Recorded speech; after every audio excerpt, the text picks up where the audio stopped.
Welcome to our house. This is the Screenplay Podcast. I'm your host, Evan Grenis, and with me, as always, a PGA Tour champion, Andrew Novak. What's up? We are back on the road again. I'm out of the country, but still coming to y'all with some NFL talk.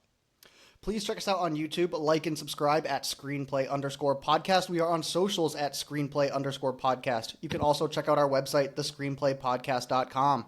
On there, you can see our guest list, picks of the week, merch, and more. New episodes every Wednesday, 8 a.m., wherever you stream podcasts. All right, Panthers, they get the W. Patriots, they get the W. Novak goes 3-0 on his bets. I go 2-1. That's a 5-1 week for the podcast. Pretty good week for us. I can't complain there. That's 7-1 if you include Panthers and Patriots. I'm not sure we've had a podcast week where we both went 3-0. We probably haven't because Panthers and Patriots are so bad. Yeah. But Panthers win, Patriots win, and we both go 3-0. That would be, I don't know what we'll call that, but that would be a fun day if that ever happened. I think that would be our version of a trifecta. So 3-0, 3-0, Pats and Patriots. So Pats and Patriots. Panthers, Patriots. Panthers and Patriots. I'm sorry. Yeah. All right. So you're in the Bahamas this week. You're playing the Hero World Challenge. Tell me about this event. Yeah, it's an event run by Tiger here in the Bahamas. It's 20 guys, small field, a lot of good players here, and it's looking like it's gonna be a lot of fun. Played some of the holes today. It's tricky in some places, but there'll be some birdies out there too. Have you met Tiger yet, face to face? Have you shaken his hand yet? Yeah. I don't know if I've shaken his hand. Probably need to do that this week. Thank him for the tournament, but I mean, I've been in the room with him a few times, not many times, a few times. What? I was looking at the odds this week. I was looking at the players in the field. Like you said, 20-man field. So basically, what's it going to take down Scottie Scheffler this week? Yeah, he's really good. Hopefully he's been big time slacking on practicing and shows up rusty.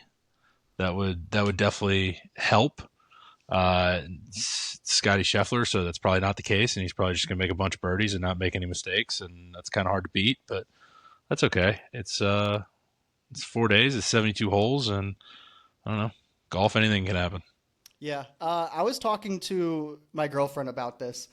I don't know how many guys in the world can have a child and then less than 2 weeks later go to the Bahama to play golf with the boys. And I was like, Novak has a legitimate excuse. He's like, I have to go. It's my job. I'm playing golf there. Like, I was like, that's a pretty sick setup for you that you got there. Yeah. She's 4 weeks old tomorrow, and I'm just in the Bahamas at a sick resort on a golf trip. How about that? Pretty cool. All right, let's get into the football. Packers defeat the Lions 31-24. First game of Thanksgiving slate. Big news from this one. Amon-Ra goes down, puts up a 0 burger in fantasy. I know that hit a lot of people really hard. R.I.P. Hit me hard in our Razor Guillotine League. Took a 0 there, got knocked out finally in whatever week it was, 13.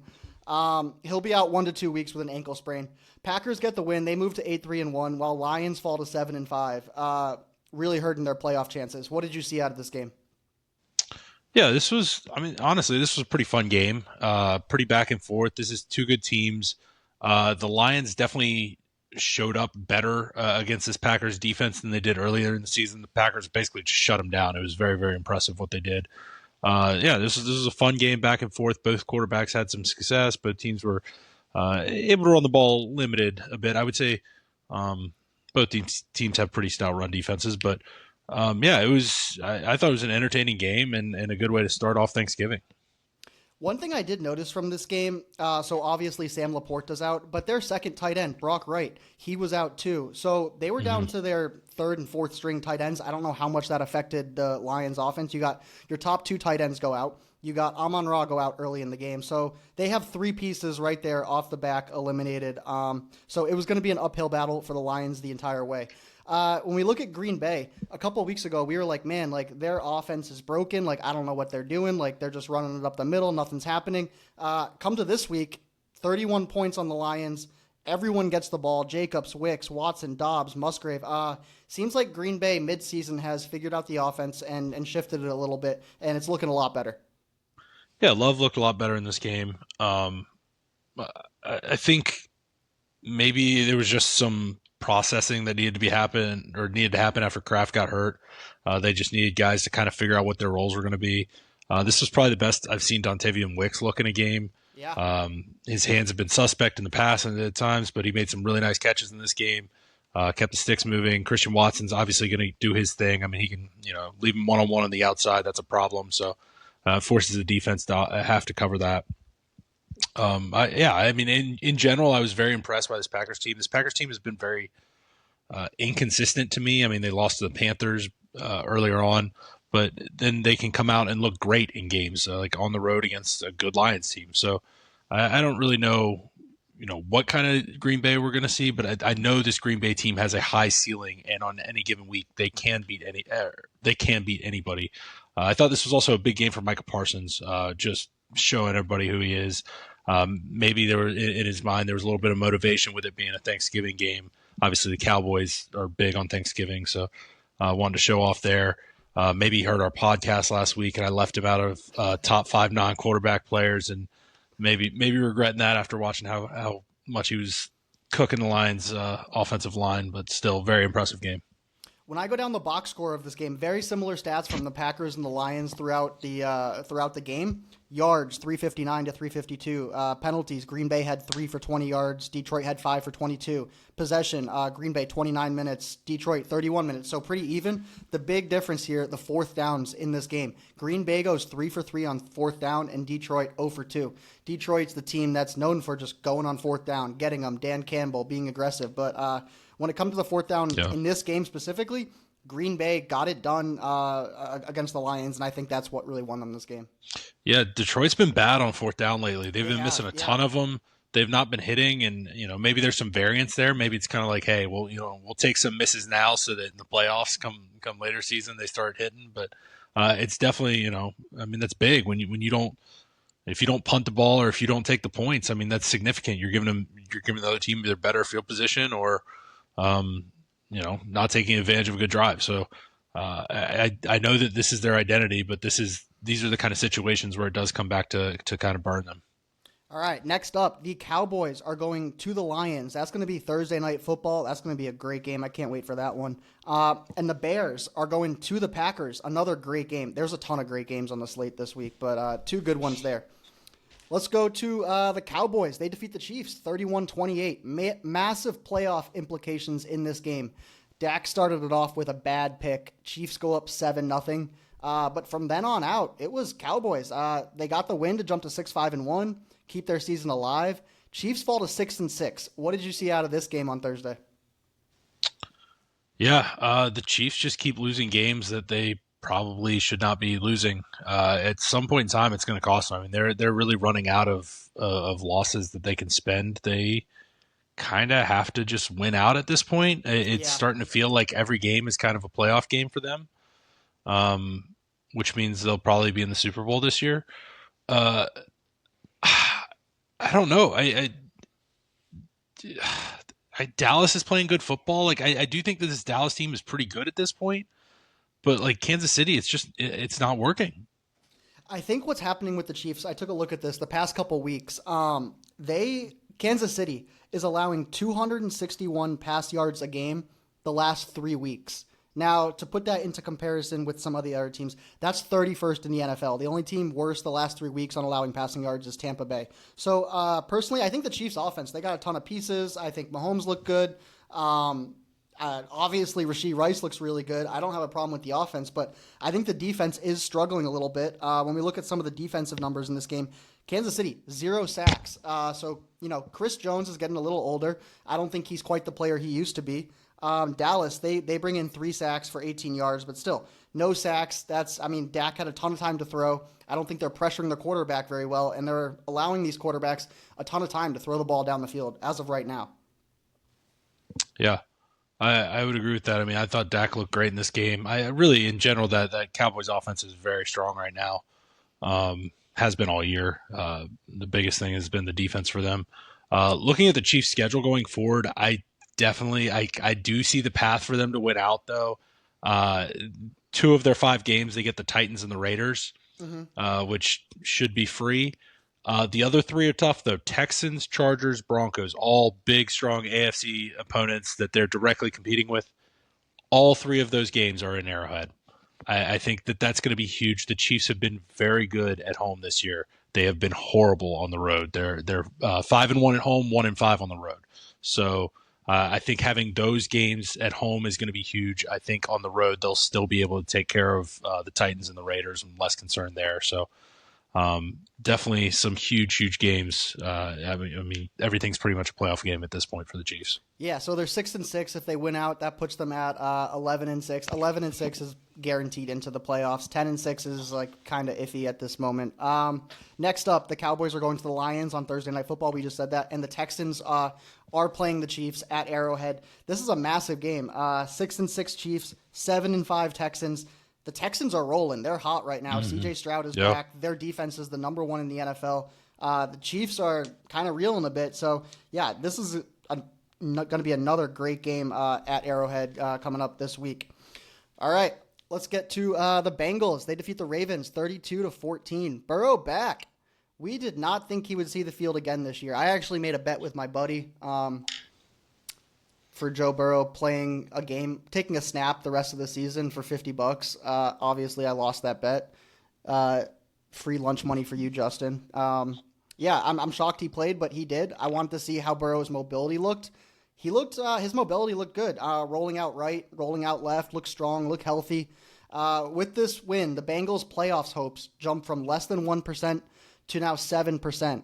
I think the biggest storyline from this game is it's got to be Lamar Jackson. He looked terrible. I would say, I mean, I don't know. I don't think this is too strong. I think that was the worst game I've seen Lamar Jackson play. What do you think? I mean, it's been like that for a few weeks. They've just been horrible. Like no functionality throwing the ball, basically.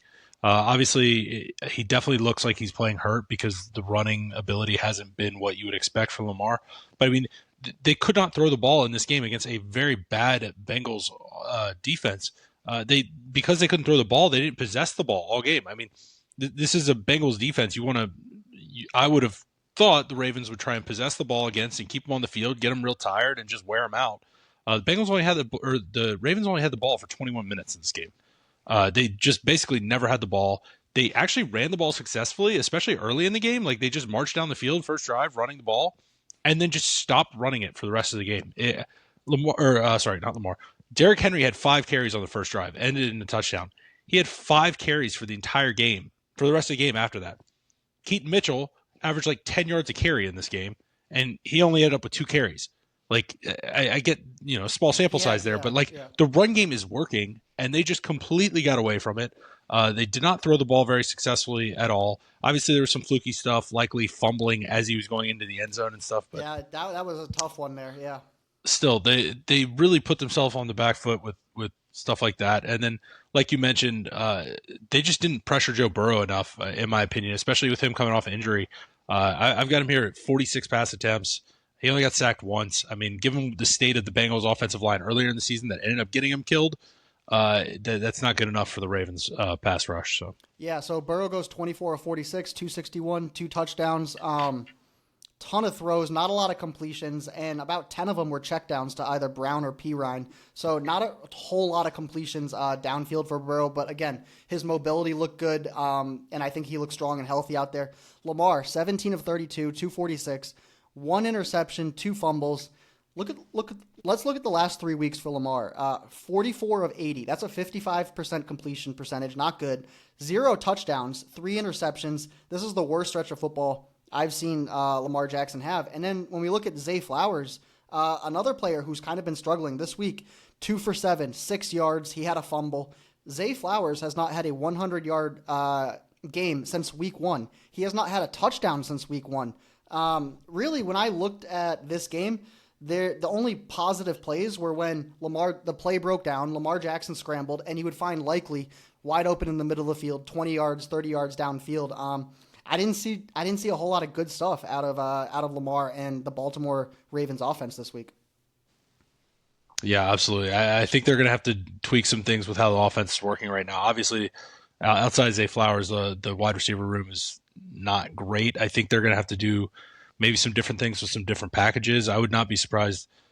Maybe a couple like two running back packages or something. I would love to see them get the ball to Keaton Mitchell in space a little bit more, whether it's swing passes or something to stretch the defense at least, so then you can kind of hit them up the middle with Derrick Henry a little bit better. I think they need to lean on this run game a little bit more and hope once they get that rolling that it opens up some of the play action stuff to Mark Andrews to Isaiah Likely. So AFC North, we got Ravens leading at 6-6, Steelers there at 6-6, Bengals 4-8, Browns 3-9. If I gave you $100 right now, and said pick one of these teams to win the AFC North, who are you taking? Probably the Ravens because I trust the ceiling that they have. Like I think Lamar can figure it out. This is a kind of team that I think could get some momentum and just kind of ride it out. I think I have like glaring issues with other teams like the Bengals. Like I don't trust that defense. Like I don't think that the defense is necessarily fixed. I have more faith in Lamar figuring it out than the Bengals defense figuring it out at this point. The Steelers, I'm not even really considering at this point. Well, next up, Ravens are going to the Steelers. Another huge game this week with playoff implications. That's going to be one everyone's got to watch. And then the Bengals, they're going up to Highmark. They're playing the Bills. Another crazy game. Both pretty much all those teams playing there, they need wins coming in. So going to be a couple good games there. All right, Bears. They defeat the Eagles 24-15. Black Friday standalone game. Been a great week for the Bears. They get a win last Sunday, and then on Friday they get another win. 2 wins in 5 days. Quite the opposite for the Eagles. A loss last Sunday and a loss on Friday. 2 losses in 5 days. The Eagles are reeling. What did you see out of this Black Friday football game? Yeah, I think the conversation needs to be had about this Bears offensive line reaching some elite level status. I mean, what they're doing to teams, just pushing teams in. I mean, this is a solid Eagles run defense. Like they have good defensive line players. Like you would think that they would be able to do something, and there was just nothing that they could do anytime the Bears ran the ball. It was not a great weather game. It was cold, windy. And the Bears said, we don't really need to throw it. We're just going to run it the whole time. I mean, this was impressive. 280 yards on the ground. 2 running backs, both getting to 100 yards rushing, both with a touchdown. I mean, that is some impressive stuff right there. Yeah, Ben Johnson took his Lions run game, brought it to Chicago, and it is working here. Swift, 18 carries, 125 yards, 1 touchdown. Monungai, their 7th-round pick, 22 carries, 130 yards, 1 touchdown. So, yeah, both running backs over 100 yards. Great run game. Did you see I sent you a message about an hour before this podcast on Joe Thuney. Did you see that at all? Yeah, I did. So the Patriots drafted him in 2016, obviously. Great stint there. Couple AFC championships, couple Super Bowls. Then goes to Kansas City, obviously helps them out there. Couple AFC championships, Super Bowls. And now they bring him into Chicago. And all of a sudden, the Bears' run game is looking good. The Bears' offense is looking good. Maybe Joe Thuney is a pretty important piece and one of the better players in the NFL that we don't talk about often. I would absolutely agree with that. I mean, he was, of the short list I made last week for the 5 players, he was in consideration one of the offensive linemen that is absolutely a difference maker for the team. He's been a great fit for this team, and this offense is definitely clicking. I didn't think Caleb even really looked good in this game. I thought Caleb was not at his best in this game, and it didn't really matter. I don't think the final score is even a great representation of how bad the Eagles got beat in this game. I mean, this was a pretty good beating that the Bears handed out to the Eagles. Yeah, for sure. I want to make a note here. So it was a couple of weeks ago that A.J. Brown made the comment, I think it was on a stream or he was playing Xbox, that get me off your fantasy team. Like, it's terrible here. Since making that comment, his last 3 games, 11.9, 25, 35.2. So last 3 weeks, 25 catches, 3 touchdowns, absolutely great in fantasy. Not good for the team. They've been losing games, but it's just funny that he says, get me off your fantasy team, and then as soon as that happens, he starts going off. Just a funny note there. We've had a running thing. You have talked about this multiple times. Like when AJ Brown does good, team does bad. Like if AJ It's a Brown is direct getting correlation. Yeah. if he's getting a bunch of catches, they probably lost. Like if he's getting nothing and he's angry on the sideline, they're probably winning the game. That's kind of how it goes. It's so funny. It's not even funny. It's exactly how it goes. When we look at the Eagles' offense this season, I want to bring you through some of these numbers. Yards per game, 24th in the league. Third down percentage, 34%. That's 28th in the league. 3-and-out percentage, 31%. That's worst in the NFL. Punts, 56. That's 29th in the NFL. This Eagles offense is terrible. That's probably a good word to say it. Their defense is holding them in it, but they've lost 2 games in a row. Their offense is terrible. I don't know if they can fix this midseason, but I feel like we said this last year too, and they went on to win the Super Bowl. So what do you think their game plan is here the next month and a half? Like, are they just going to keep rolling with what they got? They're going to try some new things, like, because it's clearly not working on offense. Saquon, 13 carries, 56 yards. I feel like maybe the Eagles' O-line is not as good as it was last year, as good as it once was. We don't talk about that enough. What do you think they're going to do going forward? I do think that that's definitely the case. I think it's not quite the juggernaut it was. I'm not as concerned about them for like the next month or so. They play the Raiders. They play the Commanders twice in the last 5 games. They'll be able to run on those teams. Even the Bills, I think you can kind of run on the Bills. So I think the run game will be there. Like you said, though, it's the third down conversions. It's keeping drives going.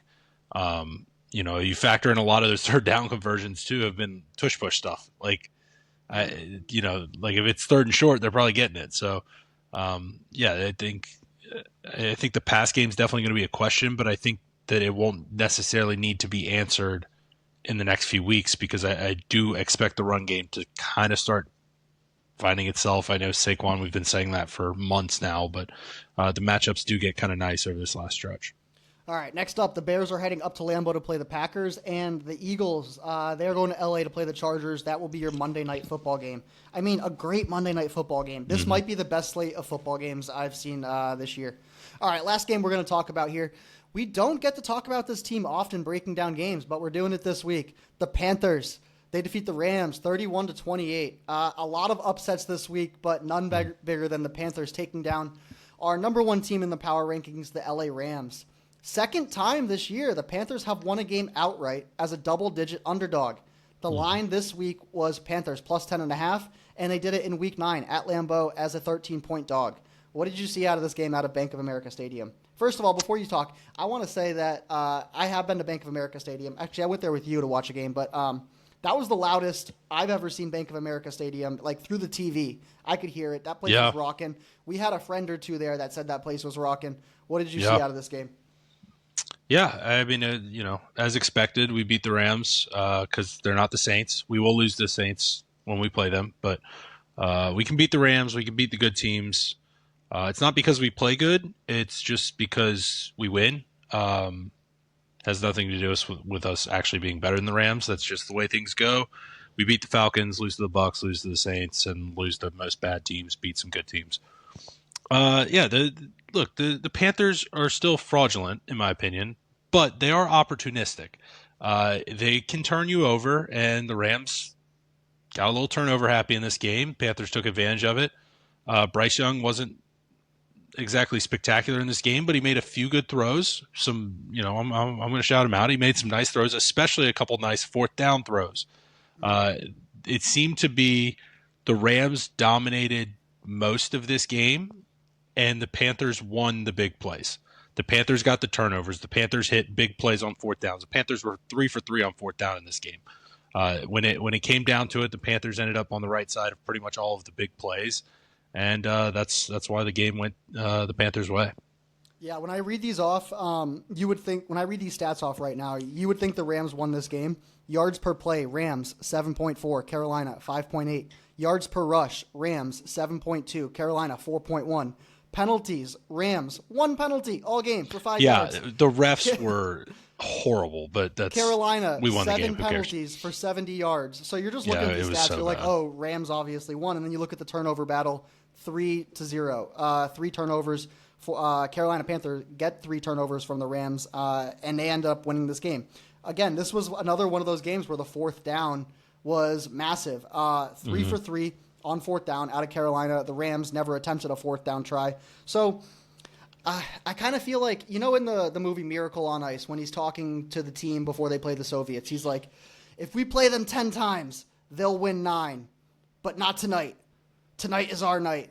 Like, that's kind of what I felt with the Panthers and the Rams. Like, if they played 10 times, like, I think the Rams might win 9 of them. The Panthers got this one just based off the stats, based off the fourth down plays. Great win for Carolina. I don't think they could, necessarily reproduce this win against the Los Angeles Rams. Yeah. I mean, for sure. Yeah. You're a Carolina Panthers fan. You shouted out Bryce Young. You said he made some good throws this game. I looked at PFF. I just wanted to see, like, what kind of year is he having? He's currently ranked 29th out of 42. He's right in the range of Tua and Tyrod Taylor on PFF this year. Where are you at on Bryce Young? Like, what do you do? Bryce, I think obviously is going to be starting next year, but like as a Panthers fan, what would you like to see going forward? Yeah, I'm not looking to extend him at this point. I'm looking towards probably whoever our next quarterback will be. I don't think we'll be drafting in a position to take a quarterback. I'm thinking maybe you could take a mid-round pick. I wouldn't be against, and maybe this is kind of like an unwritten rule, somewhat frowned upon, but I wouldn't be against taking like a Cade Klubnik in, say, the 3rd round for the Panthers. I mean, he's somewhat of a local guy at Clemson.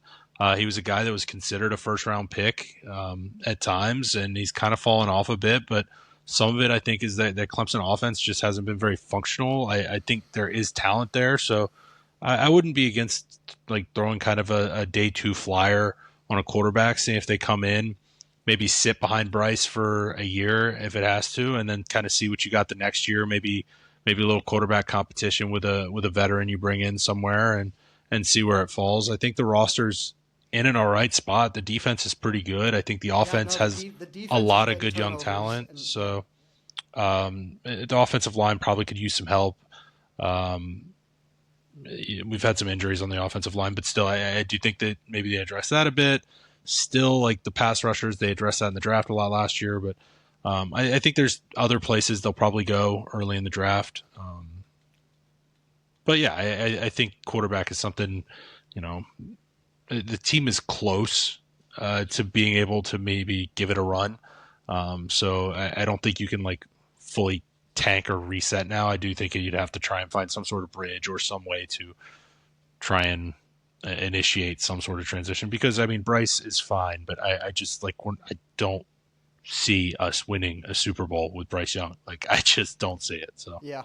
All right, so the Panthers are 7-6. They have one of the most important schedules the rest of the season. So they're on bye this week, but then after bye, in division rival, they're playing the Saints, and then they got the Bucks twice in the last 3 weeks. So those 2 games against the Bucks are going to be the decider for who's winning the NFC South, who's going to the playoffs. Panthers are right there; they got a shot at it. So next up, Panthers are on bye. Rams, they are going to the Cardinals. All right, let's get at some other talking points. The Vikings quarterback situation, man, it's tough there. Last year, the Vikings, 14 wins with Darnold. They would love to have Darnold back right now. So PFF on quarterbacks has J.J. McCarthy ranked 39 out of 42. Carson Wentz, the other quarterback. Who is worse than him? How is he ahead of guys? I believe Dylan Gabriel is 42 out of 42. Brosmer's not even on that list. He has one. He probably hadn't played enough, yeah. So J.J. McCarthy, he's ranked 39 out of 42 on PFF. Carson Wentz is ranked 41 out of 42 on PFF. And Brosmer was so bad this week that they released him following the game. So at 4-8, they hold the 11th pick in the draft. I personally feel like this team is a quarterback away from, doing what they did last year. What do you think they should do? I was giving this a thought. I was like, all right, they're 11th pick. Quarterbacks this year are I don't know what you're going to get at 11. Could they run the tires on Jameis Winston? Like, possibility. I don't know if Kevin O'Connell, if he tones him down a little bit, gets Justin Jefferson the ball. I don't think I could see Jameis putting up 8, 9, 10 wins with the Vikings. if you get Jameis, you don't tone him down. That's the whole point. Like if Jameis goes to a team, you're committing to that being your identity. And I don't think that the Vikings necessarily need that. I think you have the right idea. I think that they should look at a successful backup quarterback elsewhere. I think you're looking in the wrong spot. I think the name that makes by far the most sense to me would actually be Mac Jones. I think Mac Jones would fit a lot of what the Vikings are trying to do. I think it's a situation that he would be comfortable in with some good weapons.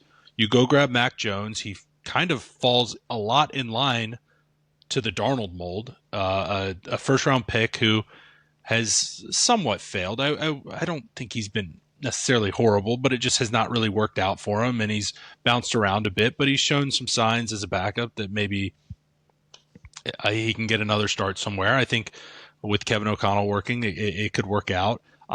Even with that, I'm still not against spending maybe, if you wanted to spend the first round pick on like a Dante Moore, if he fell, fine. But I wouldn't be looking to trade up. And instead, if you wanted to kind of like I was saying with the Panthers, maybe use a day 2 pick on a quarterback, maybe that would be a Nussmeier or a Klubnik, a guy who initially has a ton of talent, maybe had a down year this year, falls a bit in the draft. See if Kevin O'Connell can straighten him out. I think that there are routes that they can take, but yeah, the JJ McCarthy thing, in my opinion, it's kind of sailed. And I think Mac Jones would really, really help this team, especially, I got to shout out Justin Jefferson a little bit, like for how he's handled it, not just losing his mind over this whole thing, not being crazy frustrated in the media, not being AJ Brown. I was going to say, if AJ Brown was on the Vikings, it's been pretty impressive. It's been pretty impressive how Justin Jefferson's handled it, and Mac Jones is a known like wide receiver 1 spammer. We saw what he did with like Kendrick Bourne for stretches this year. We know what he did with Brian Thomas at the end of last year. Like, if Mac Jones ends up going to the Vikings, I'm getting Jefferson on every team next year because he's going to just spam that, which is what you should be doing. But he can actually get him the ball versus whatever JJ McCarthy's been trying to do. Yeah. This year. So Mac Jones is on a 2-year deal with the 49ers. This being his first year of the 2-year deal. Mm-hmm. I'd be interested to see if the 49ers even let him out the building because he's on that 2-year deal. Brock Purdy is smaller. He has an injury history. He doesn't necessarily make it through 17 games, so they might want. If you send but that's what I'm saying. No, if you send like a third-round pick, I think Mac fits what you're saying. I'm just wondering if they let him out of the building, knowing Brock's injury history. Yeah, I think it would probably cost you like I think I saw somewhere recently they were looking for like a day 2 pick, and if you're going to spend the day 2 pick on the rookie, like I'm not against that, but I think you could get that with Mac Jones, and that fits your window a little bit better. I think Mac Jones is probably more NFL ready than say what you're going to get with one of those other guys, one of those rookies, and I'd rather see them boost the team elsewhere, maybe whether that's secondary or something with their first round pick, because it's looking like it's going to be a decent one. Yeah.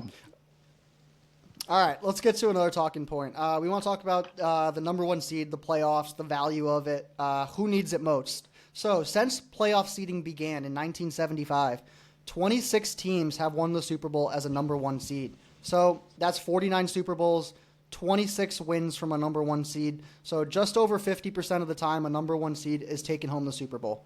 Currently in the AFC, the Patriots have the number 1 seed.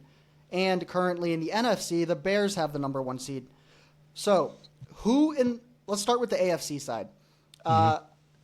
Who needs the number 1 seed the most to have postseason success, and who needs it the least? In my opinion, I think the Denver Broncos need it the most. I could not agree more. Yeah. I think first and foremost, it's one less game, and they're bad. So the fact that they're bad means that they're going to have to get lucky a lot of times, and they've already been getting lucky a lot of times this year. And yeah, I think obviously Denver has a very solid home field advantage. So that is a factor. But I think just the limiting of games would be huge for Denver because they're going to have to dodge a lot of bullets because I don't have a lot of faith in this team and how they've been winning games. Interesting. So you think it's the Denver Broncos just out of sheer they need less games in the playoff? Yeah. I think it's the Broncos, but I think it's for other reasons. I think they're a cold weather, like defense first built team. They are built and for it, absolutely. If they have to, so if they're playing cold weather, if they're playing a game where it's raced to 21 points, like I think that's good for them. I think if they go into a warmer weather, or if they go indoors and the game starts shooting up, high scoring, that could be bad for them. So I do think the Broncos need the number 1 seed the most. Who do you think it doesn't really matter for in the AFC? I would kind of say New England a little bit, because in my opinion, New England's a year ahead of schedule. Like, they still are going to have Drake May on a deal. Like, they're ahead of schedule. And in my opinion, the biggest thing for them, like, obviously they could win the Super Bowl this year, but the biggest thing for them is playoff reps. And I don't think it's necessarily a bad thing if they end up playing an extra game in the playoffs or end up having to go on the road in the playoffs. I think that's a good learning experience for Drake May to have. I think that, from what I've seen, I think Drake May is a quarterback that's going to have a lot of success in this league, and looks like the Patriots are going to be going to a lot of playoffs with him. So I don't think that they necessarily have to have that 1 seed. I think the biggest thing for them is the experience, and then if he turns it into something great, then great. But I don't think that they're necessarily on as much of kind of a time crunch to win in this window as like a Bills or a Ravens, like teams that are maybe getting a little bit older. All right, let's move over to the NFC side. Most important to have the number 1 seed. On the NFC side, I kind of lean Chicago, just because I think the home field advantage for Chicago would be so insane. Those fans have wanted to be good for so long, and they will be so loud, and it will be cold, and their offensive line can lean on people. And I truly think it'd be an absolute asylum in their home playoff game. I don't care who they're playing, Eagles, whatever. Like, they're going to be going nuts against whoever they play. So, I think Chicago. I couldn't really pick one out as a most must need the number 1 seed on the NFC side, but I found a team on the NFC side that I found least important to have home field advantage, and that's the Seattle Seahawks, because they are just better on the road. When they are at home, they play worse. So least important team in the NFC to have a home field advantage, I would say, is the Seahawks. Do you have a team in mind there? No, I don't think. I think all these teams are pretty functional. Elsewhere, I think I'd be concerned about, like, Tampa Bay, maybe on the road. They throw the ball a ton, or prefer to if they can, especially as they get their wide receivers healthy. The Rams, I do think, would prefer to have the dome for all their games, but I'm not as concerned. Like, I think that team will be functional on the road. Stafford was in the NFC North for a long time. He's played some very cold games in Lambeau and stuff. I'm not concerned there, but I think maybe the only one that would honestly maybe prefer not to be the 1 seed. I did see the Eagles might not want to play at home at all, just so they avoid having to deal with their fans, their own fans, especially maybe the Eagles coaching staff. They might appreciate not being at home. But that was the only thing I was kind of thinking. Yeah, no, Eagles fans would definitely be the fans to win a Super Bowl next year, and then they lose in the playoff and they want their coach fired. I could see that out of the Eagles fans for sure. They literally did that with Doug Peterson, didn't they? I know. Fired him the year after. Let's get over into our power rankings. I got to be honest. I think this is my best power rankings of the year. There's a ton of changes on this. There's a first on here for something. Let's get into it. At number 10, I got to put him in here. It's the Cowboys, 6-5-1. A win this week, 31-28 over Kansas City. Kenny Clark and Quinnen Williams blocking up the run. Pickens and CD, they're both playing like number 1s. Number 1 offense in the NFL. This is a different Cowboys than we've seen 2 months ago. Just a different team. So Cowboys at 10. At number 9, I got the Texans, 7-5.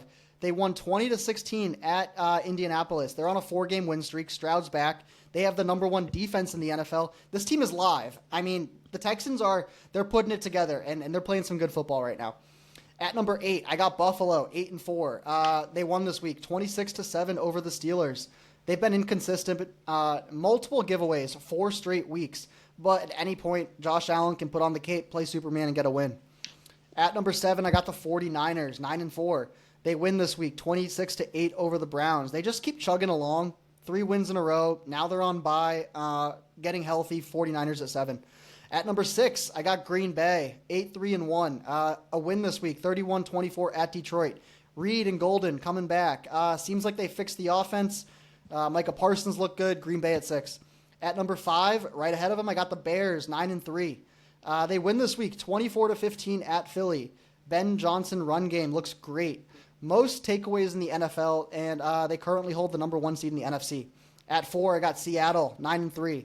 26-0 win versus Minnesota this week. Strong defense, good on the road. Seattle is a very well-rounded team. At number 3, I got Denver, 10-2. They win this week, 27-26 over the Commanders, and I dropped them a spot. Last week they were 2. This week they win, and they actually dropped to 3. They're on a 9-game win streak, and they've trailed in every single game this year. That is a terrible stat. Denver's iffy. They're at 3, but they're winning games. At number 2, I got the Rams. Lost this week, 31-28 at Carolina. Bad game out of Stafford. Still the least penalized team in the NFL. Still a great team. Devontae Adams, Stafford, they're clicking. Still like the Rams. I think it was just a tough week for them. They'll bounce back. It pleasures me to do this. It really does. At number 1, the New England Patriots, 11-2. Listen, I'll be the first to say they've had an easy schedule this year, but you know what? They've won at Buffalo. They've won at Tampa. They won this week on Monday Night Football, 33-15. It's their 5th time scoring 30-plus points. They lead the NFL in big plays. Patriots at 1. It was a toss-up. You know, I considered keeping the Rams at 1 off of a loss. But, you know, I threw the Patriots in there at 1. I'll see what the comment section says this week on TikTok. You know what? Last week I put the Bears outside the top 10, and people were not happy about that. They were craving Bears to be in the top 10, and I said, you know what? If they win this week, I promise you they're going to be in there, and they are. They're at 5. So outside of the top 10, I got the Eagles. They're outside at 11. We got Chargers at 12, and Kansas City Chiefs, first time this year outside the top 10. I got them at 13. I had to do it. I don't think you can have the Chiefs in the top 10. They're 6-6. They're losing games. You can't do it. What do you think of that? Yeah, I think that's fair. I think you've done a much better job of ranking teams than the College Football Playoff Committee, because that's the biggest sham I've ever seen. So, oh, the text chains this week of you just going off on Miami. A lot of upset texts between you and Taco. All right, let's get into fantasy football. On bye this week, Panthers, Patriots, Giants, 49ers. This should be your last regular season game in fantasy before playoffs. So try to get a win here this week. Get yourself into the playoffs. Week 14 starts. Who's a good start this week? This one should be obvious with how he played last week, but I just want to highlight it. Jameson Williams versus Dallas this week could be one of the best smash spots we will see all year. I mean, a dynamic athlete, no Amon-Ra. He's going to get everything. They don't have guys healthy. Do you know who the Lions' number 2 wide receiver is going to be in this game? It might be Isaac Tesla. You got it. Yes, that is correct. He has been great this year, but he has like 6 catches on the year. When I say great, he has like 3 touchdowns. He's made some awesome catches, but he has 6 catches on the year. JMO is going to be going crazy. This Dallas Cowboys secondary is not great. Huge spot for him. Next up, I want to highlight there's a chance that Dalton Kincaid plays in this game. I don't know if he does or not. If he doesn't, I don't care. I'm running Dawson Knox out there. Cincinnati can't stop any tight ends. If you need a tight end, especially if you have, say, a George Kittle on a bye, go ahead and grab one of these guys. They are very startable against the Bengals this week. And then lastly, I want to highlight RJ Harvey getting the Raiders. That is a very nice matchup. He's just been getting more and more work now with this Dobbins injury. I think this is a huge smash spot for him. Joe Burrow, a lot of people with his injury last week probably kept him on the bench, just unsure of how it was going to go. But he put up 19.24 fantasy points last week, throwing 40-plus times a game. They're playing Buffalo. Buffalo's defense has not been great. With how much Joe Burrow is going to be throwing it, I would expect him to put up 20-plus points this week, so he's got to be in the lineup. Breece Hall, they are playing Miami. That Miami run D is not good. I'd expect Breece Hall to have a game, get in the end zone. And then I want to highlight 2 Jaguars players here. They're playing Indianapolis, but Brenton Strange, his last 2 games, 14.3 points, 13.5 points. So he is a 10-plus fantasy point tight end when he does play. And then also Jacoby Myers. Last 2 weeks, 15 points, 21.3 points. So these two players, Trevor Lawrence has been connecting well on them. And I believe Sauce is going to be out this week. Is that correct? Yeah, that's the expectation.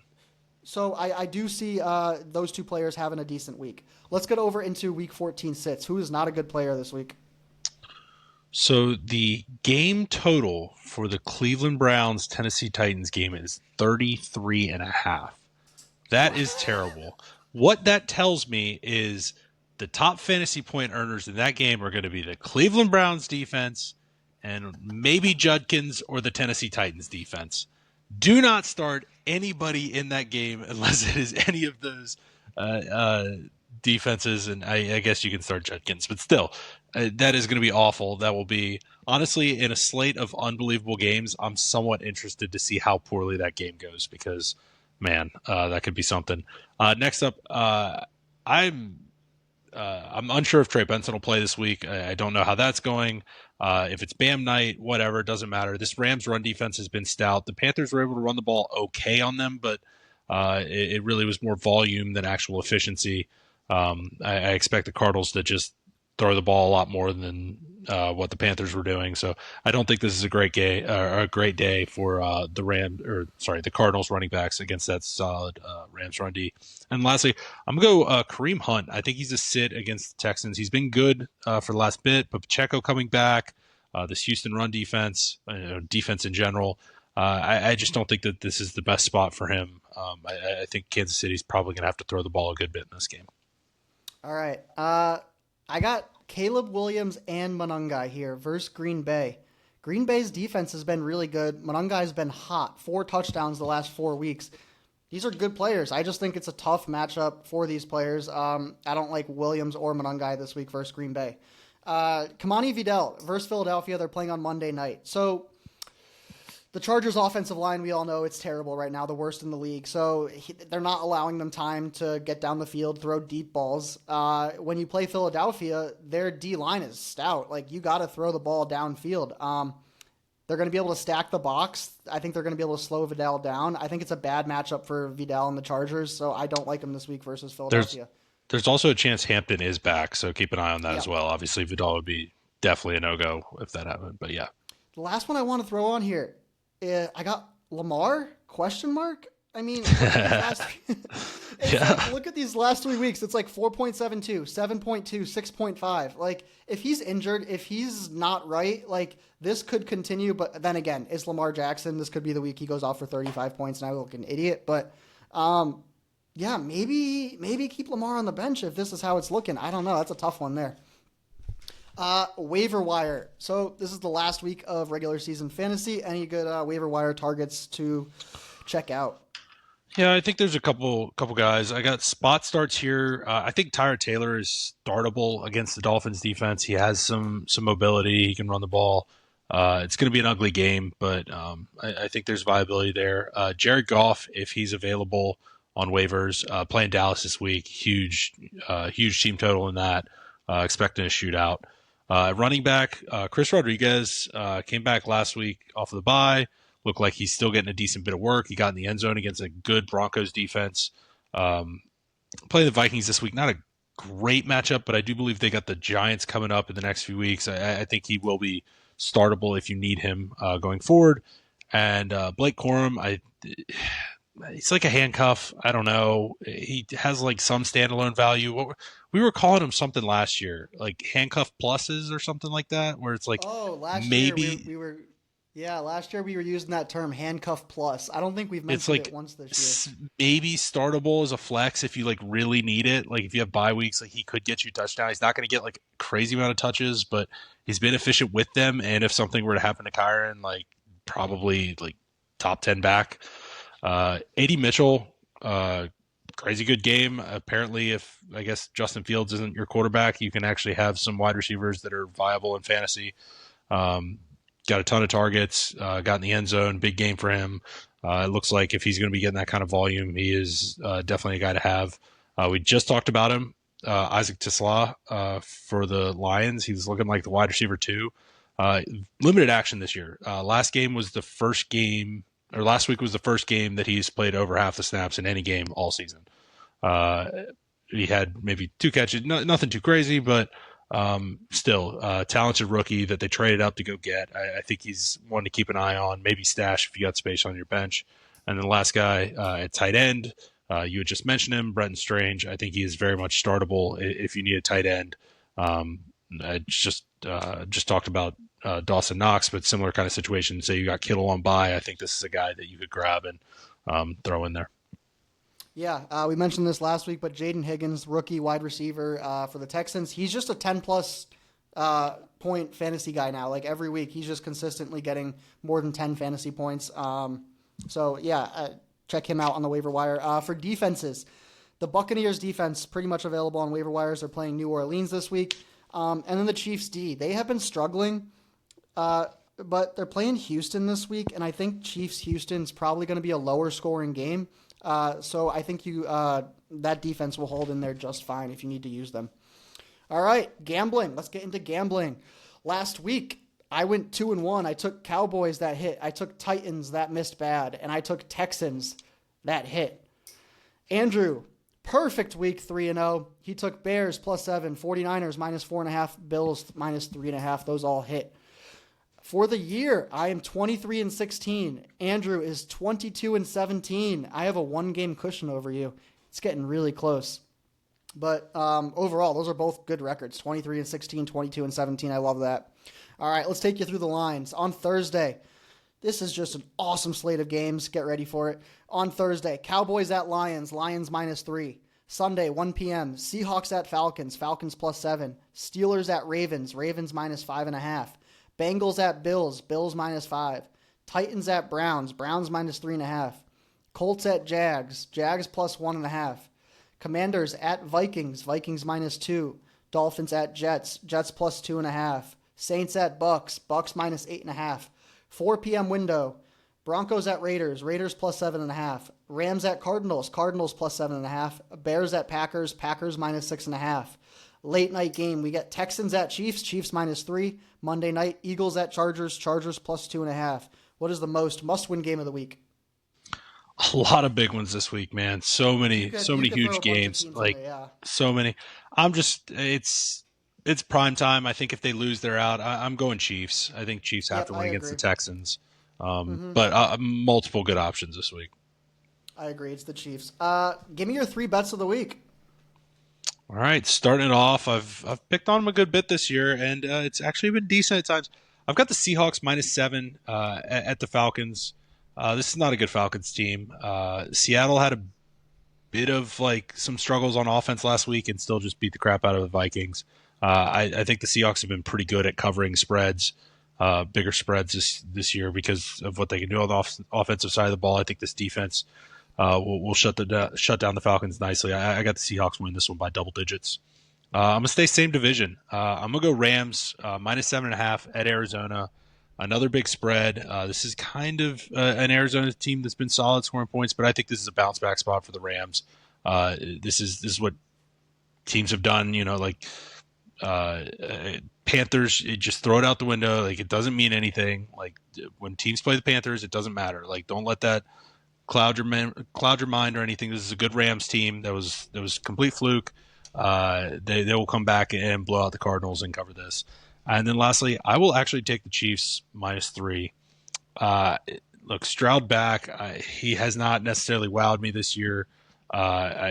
Texans have struggled a bit throwing the ball. I think Kansas City will be able to hit their offensive line with some things, get some pressure on the quarterback. This is a must-win game. This is Arrowhead, prime time. They've been good at home this year. I think they cover the spread. We went with a lot of dogs last week. This week we're going with some favorites. I'm taking Browns -3.5. This is my favorite bet on the board. If the Browns put up, 14 points, they should cover this. At home, the Browns defense is really good, and the Titans offense is really bad. So I like that bet a lot. I'm going to go Monday night. I'm taking Eagles -2.5. I think this is a really, really, really bad matchup for the Chargers. I don't like how it looks for them. I see this 24-10 Eagles on Monday night. They've had 2 losses in a row. I think they bounce back here. And then I'm going to join you on the Rams. I think they bounce back after a loss. I think they destroy the Cardinals. Rams -7.5. So I am taking Browns -3.5, Eagles -2.5, Rams -7.5. Andrew is locking in Seahawks -7, Rams -7.5, and Chiefs -3. Lock them in. All right, let's get to our survivor pool. $0 entry fee, $500 cash to the winner. We started with 187 participants. 9 participants entered week 13, and 9 participants move on to week 14. This is the second week in a row we have no eliminations. Crazy. People know their stuff. 4 people took the Chargers this week. 2 took Jacksonville. 2 took Miami. 1 person took the 49ers. 9 people moving on to week 14. They are still chugging along. Please get on YouTube, like and subscribe at screenplay_podcast. We are on socials at screenplay_podcast. You can also check out our website, thescreenplaypodcast.com. New episodes every Wednesday, 8 a.m., wherever you stream podcasts. Said it a couple times, but absolutely great slate of games this week. Matchups everywhere with playoff implications. Don't forget to check out Novak this week at the Hero World Challenge in the Bahamas. That starts on Thursday. Tigers tournament, 20-man field. Should be pretty cool. We appreciate all of y'all. And any last words, Andrew? No. Good luck in your last week of your regular seasons. Hope y'all make the fantasy playoffs, and go Panthers. All right. Appreciate y'all. We'll see you next week.